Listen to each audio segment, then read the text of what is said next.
Quran translates from Arabic as the recitation. The words are intended to be spoken aloud. But the Quran is also a book immersed in mystery. Its verses, considered to be some of the most beautiful Arabic ever written, are a labyrinth of language, more poetry than prose. And its layout defies easy understanding. Unlike the Bible, the Quran doesn't follow a chronological narrative. Its 114 chapters, or surahs, are organized mostly according to length, with the longest at the beginning and the shortest at the end.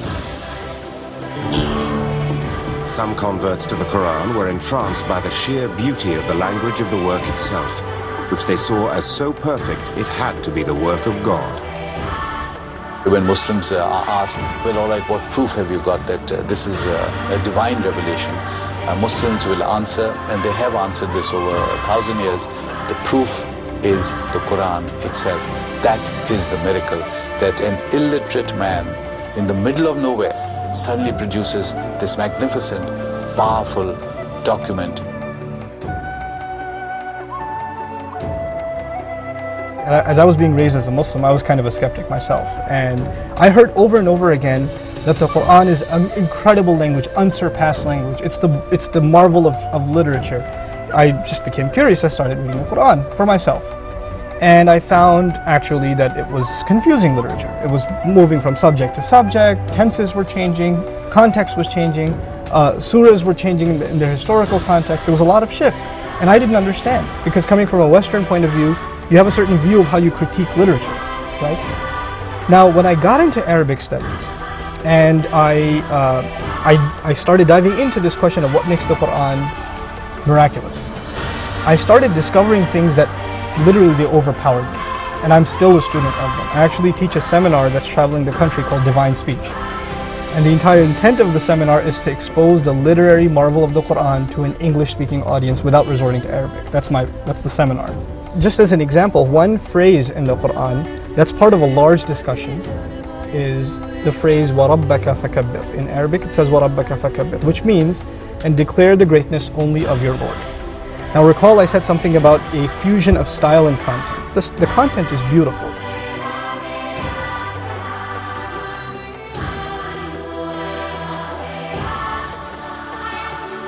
What's interesting is the phrase وَرَبَّكَ فَكَبِّرْ is a palindrome. In other words, it spells backwards and forwards the same way. So the Quran is declaring the greatness of the Lord in a way, in its spelling form, and there's multiple instances in the spoken Quran, that it's actually a linguistic palindrome. Now, when you want to generate a palindrome in English, like race car, or Bob, or Dad, or something like that, small one-syllable ones are easy to generate. Maybe a big word is a little harder, but a sentence, it would take you some time to sit down with words that are spelled backwards and forwards and come up with something that, and then even if you do that, your concern isn't your content. What's your concern? The spelling. And this is not one, these are multiple instances in the Quran. This is one area of the many areas of the linguistic marvel of the Quran. For the first 35 years of my life, I was a disbeliever. I knew there is no God, I didn't see any need for God, and I didn't believe in God. But ever since I was small, I was interested in science. And as my knowledge of science grew, 25 years ago, in basically a flash, I came to the conclusion that the universe is so perfectly made and everything so perfectly matches together that there must be God. So in 1 second I went from certainty there is no God to certainty there must be God and only one God. So I accepted there is God. I said, Ashhadu alla ilaha illallah. But I was not looking for a religion. I thought all religions are wrong. And I bought the Quran, English translation of the Quran, and when I started reading it with the same idea that just like Bible, it was written by man, only in this case we know the name of the man, Muhammad. And then when I was maybe about 1/3 in Quran, I remember telling my wife, you know, this Muhammad, he must have been a very smart, very intelligent man, because this book is very clear, very logical, very easy to follow, and there are no contradictions.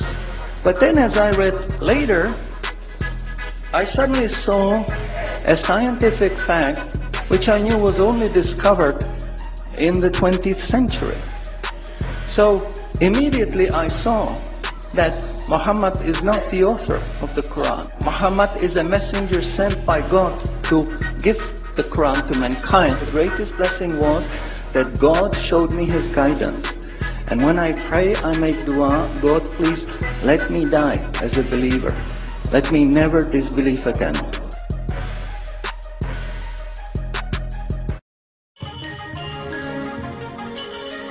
This belief in an eternal, unchanging universe, for centuries a pillar of Western cosmology, was unexpectedly challenged in 1915 by Albert Einstein's general theory of relativity. Einstein's equations implied a startling possibility. The cosmos was not static, but instead existed in a continual state of either contraction or expansion.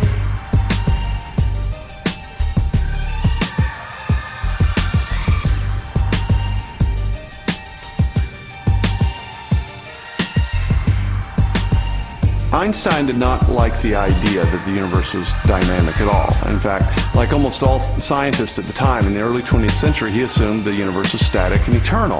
What's interesting and ironic is that he thought he had made some kind of mistake in his equations for the general theory of relativity.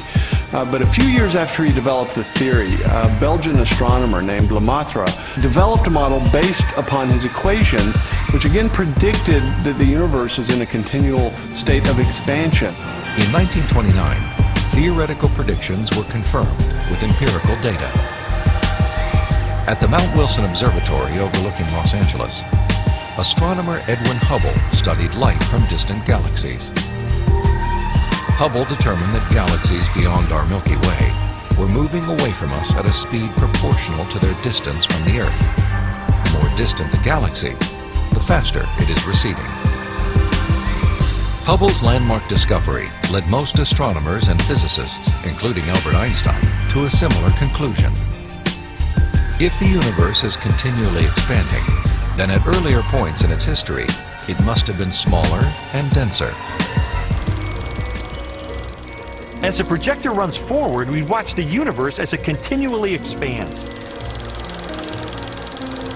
But if the projector were to be stopped and were switched into reverse to make the movie run backward, then instead of watching the galaxies move farther and farther apart from each other, we'd see them draw closer and closer together.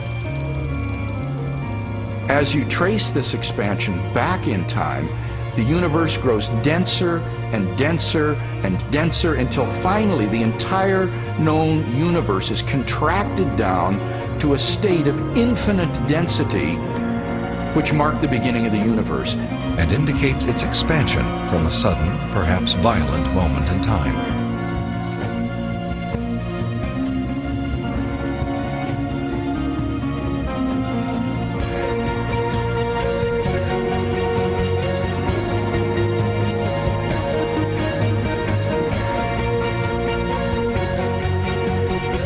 Literally represents the origin of the universe from nothing. So the startling implication of Hubble's discovery was the temporal finitude of the universe, that the universe had an absolute beginning at some point in the finite past. This belief isn't based on some theological doctrine. It's based on scientific evidence. 1,400 years ago, when the world was immersed in darkness, the QuRan was revealed, which brought light to a beleaguered world.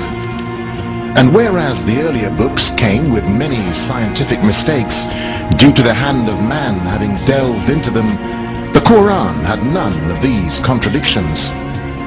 The world thought there could be no reconciliation between religion and science. But the QuRan mentioned many scientific facts in great detail,